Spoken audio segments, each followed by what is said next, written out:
I would like to highlight the fact that I've already covered this topic in my previous recap, basically, of UFC Fight Night, Manon Fiorot versus Erin Blanchfield.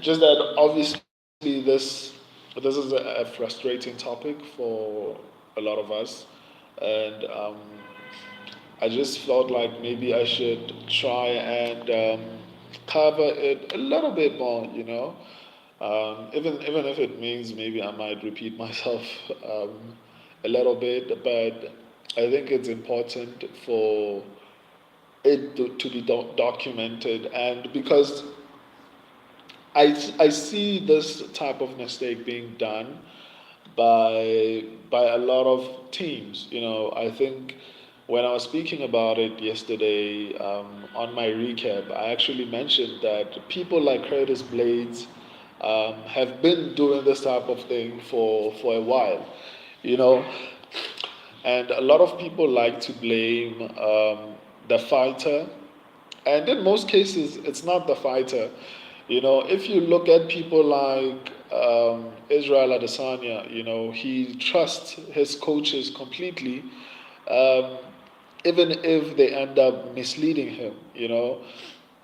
If you look at fights like Rose Namajunas versus Carla Esparza, I think, hopefully I pronounced the name properly. If you look at those type of fights, it's the coaches were to blame in those particular situations.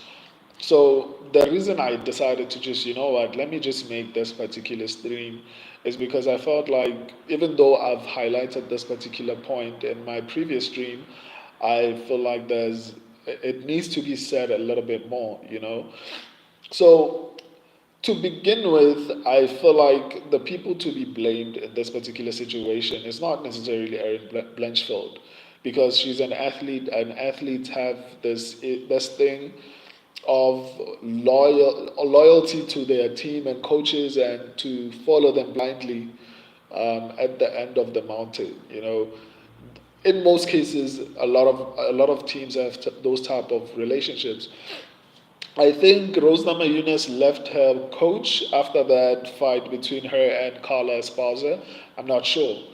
But that just goes to show how much fighters focus or take their coach's opinion seriously, right? So the biggest issue that I don't think a lot of people speak about is the fact that the problem didn't start in the fight, right? That's not where the problem started. The problem started in game planning, right? Whoever came up with the stupid idea to say we are going to strike is the problem in this situation. Not Erin Blanchfield, because from what I can tell, Erin Blanchfield was following the coaches that she felt like, okay, they got me to this point, so why shouldn't I trust them? Especially if they believe in me so much, if they believe in my skill so much, then why shouldn't I trust these people? They've brought me so far. So why should I stop listening now? If they think I can strike with Manon Fiorot, then I mean, why should I doubt them? At the end of the day, you can't necessarily gauge how good you are up until you get into the fight. Obviously, once you get into the fight, it's your fault for not trying to adjust. But if you didn't prepare for it in camp, then how are you going to adjust? Because I mentioned it even yesterday when I was reacting to the entire card, that you cannot prepare or you cannot adjust if you're not well rounded. Erin Blanchfield is not well rounded. She's incredible on the ground, and she is able to survive on the feet. She's not good on the feet. She's just able to survive on the feet. So she's not yet well rounded, right?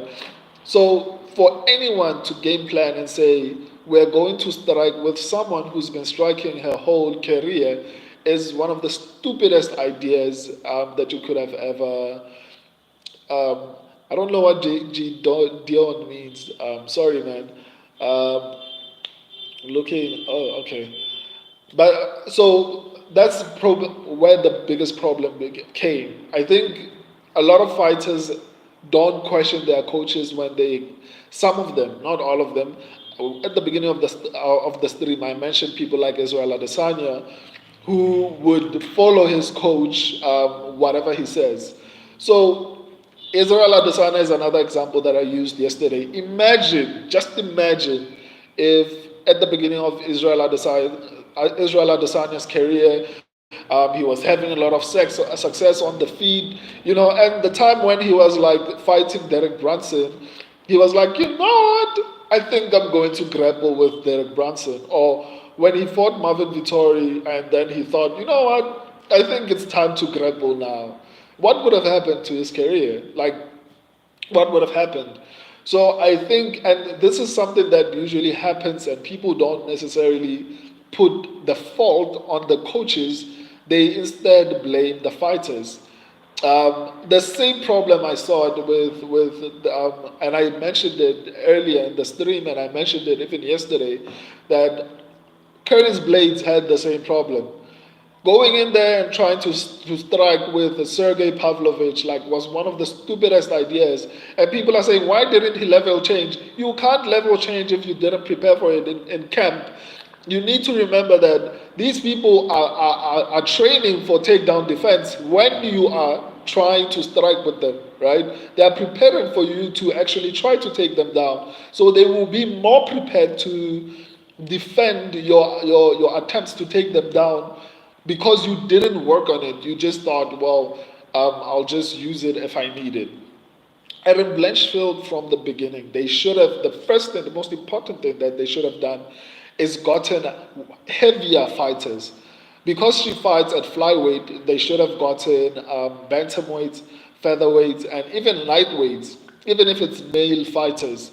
And they should have focused on actually helping her learn takedown to increase her takedown accuracy. That's the fundamental thing that should have been their focal point of their camp. She would have had a lot more success had they done that. So, instead they didn't do that. They were like, you're going to strike with her. They were fooled by her success with Tyler Santos. They were fooled by her success with Jessica Andrade. And I don't know how many times I've mentioned it in my streams. Jessica Andrade, I don't feel like she's ever been good. She's just had the ability to knock people out, which is something that's exciting for the UFC, especially the women's division where we have so many decisions. So whenever you have someone who has knockout power, they put you, especially in the women's division, they put you in favorable matches that they know you're going to be able to win so that you can get to the belt and make it a little bit exciting because there are no finishes at that point. So even her win against Rose Namajunas the first time was a fluke. She just slammed her on the ground, and there was no technique required to do that. And fair enough, she won, but she never even defended the belt. After that, I don't ever think she's ever going to become a champion ever again, Jessica Andrade. I've picked her in some of my previous predictions, and I've been right. For example, against Mackenzie Dern, I picked Jessica Andrade to beat Mackenzie Dern, even though people were calling me crazy and all those type of things. But I knew that she had the ability to beat Mackenzie Dern because Mackenzie Dern is horrible at taking people down. That doesn't necessarily mean that Jessica Andrade is good. Jessica Andrade is good to some extent, right? There's a certain level that this particular fighter is good up until it gets to a certain point. I don't think she's going to ever beat anyone in the top 5. As strawweight, especially at flyweight, she's not beating anyone at flyweight. Right, so that's why she went back to strawweight, and even at strawweight, I think she's going to have a serious problem, because whenever she encounters anyone who has a little bit of a technique, then she struggles. But nonetheless, they took that and they thought, well, we were able to strike with Jessica Andrade, so I mean, what's the worst that could happen? We were able to strike with Tyler Santos. I don't know if they realized this or if they even focused on this, but Tyler Santos had success against Valentina Shevchenko because she was grappling with Valentina. She wasn't trying to strike. She was winning a lot of the exchanges on the ground. Tyler Santos lost, obviously, because of cardio, I think, but she arguably could have won that fight. But Valentina, ended up, advancing in the later rounds. I hardly ever agree with the MMA guru, but on this particular point, I 100% his agree with his views on this particular topic. I think I don't know why they continue to put women at the main event, because last time it was Rose Namajunas versus what do you call her, Amanda Ribas. It was a horrible match. um, what do you call it? This one, what do you call it? Erin Blanchfield versus Manon Fiorot. It was horrible. It wasn't good. We were subjected to actually watching Erin Blanchfield run into a jab the whole entire flipping fight. Right? She was running into. I can't recall any non-championship main event being entertaining. The last most entertaining championship fight that I can recall in the women's division was Valentina Shevchenko versus Alexa Grasso, and that was last year. They were headlining a UFC Fight Night. That's the last fight that I can recall headlining any card that actually delivered. As for these fight nights, female headliners, they've never actually delivered. You can have an incredible card and be excited, especially for this fight. Out of all the women's fights, I felt like out of all the women's fights that are non-title, I thought this one would have delivered. And it was horrible. Like I said, Erin Blanchfield was just running into that jab for 5 rounds, and she somehow raised her hands. I don't know what she thought. She won. I don't know why she would even think that. But it's honestly sad to see an elite grappler like her subjected to actually trying to strike. I said this on my previous stream, and I'm repeating it.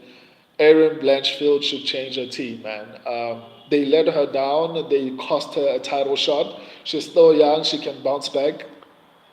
She can find herself into that. She can find herself into that spot. She's talented, extremely talented. At 24, so she still has time to build herself up again and find herself back into the title picture. Because especially where she's ranked right now, she only needs 1 or 2 fight wins. Unless if Manon Fiorot is the champion at that time, then it might make things a little bit tricky, because it'll be a rematch. It's not a new contender. But nonetheless, if she wins 1, 2, or maybe a maximum of 3 fights, I think she'll be able to get a title shot. But in summary and in conclusion, the first issue, the number one people that are to blame for Erin Blanchfield's performance, her team, her coaches, everyone who was responsible for preparing her for this particular fight. I blame them. 90% of the blame goes to them. You have an elite grappler that you are saying you should strike. Do not use what you're good at. Instead of doing, it's been proven. Look at what Habib was doing. I made an example with Israel Adesanya, but he's a striker. Let me use Habib. Habib didn't go in there and try to strike. He learned enough to survive on the feet, but every single time his plan was to get the fight to the ground. So if you are good at something, why not hone into that? Especially if you're fighting someone who is not necessarily good on the ground, especially offensively. They are good defensively, right? Why not actually work on that? Because the only hurdle that she would have had is takedown. So if her whole entire camp was not focused on striking, and instead her whole entire camp was solely focused on takedown and taking that's what Alexander Volkanovski does. That's why he was able to succeed against Islam Makhachev, because he trains with what do you call him? Something Craig Jones, I think. I think that's his name. The guy is huge. I think he's a middleweight. And Alexander Volkanovski is like a featherweight. But if you are grappling with a middleweight, defending takedowns or performing or grappling with a lightweight won't be as challenging if you are training with a middleweight. That's what they should have done. Get someone who's heavy, who is able to defend takedowns and find ways around that. Find ways to actually take down heavier opponents. Erin Blanchfield shot like 3 takedowns. That's a strong point, and she wasn't even using it. So 95%, I will increase it to 99% of the blame goes to her team. Her coaches are to blame for this.